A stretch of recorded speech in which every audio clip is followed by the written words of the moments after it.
His day in Japan, the president's, was impacted, perhaps overshadowed again by questions about the murder charges faced by a U.S. military contractor, the alleged murder of an Okinawa woman. We saw Japan's Prime Minister Shinzo Abe yesterday press him personally on the case during that press conference yesterday. How has this now impacted this trip?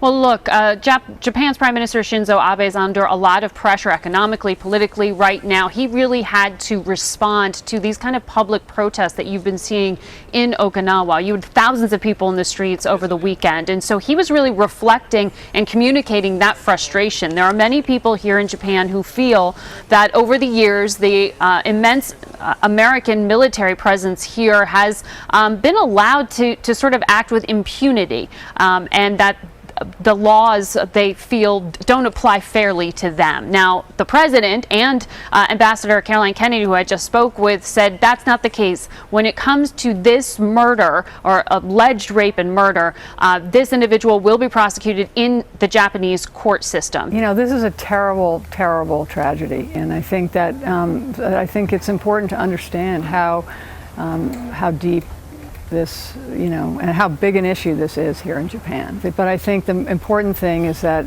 we, the U.S. military, the embassy, the U.S. government as a whole, and you've seen it all the way to the top with the president, have expressed, you know, our deepest apology, our regret, our commitment to see that that this individual is prosecuted in the Japanese legal system. Friday, we see this historic trip to Hiroshima, President Obama going there.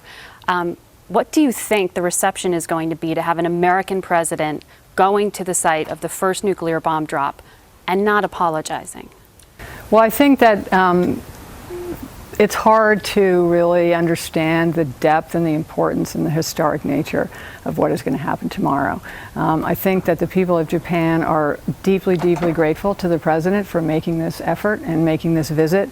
They're not looking for an apology. So they're really trying to emphasize here that America is not trying to undercut Japan's sovereignty. They respect the rule of law.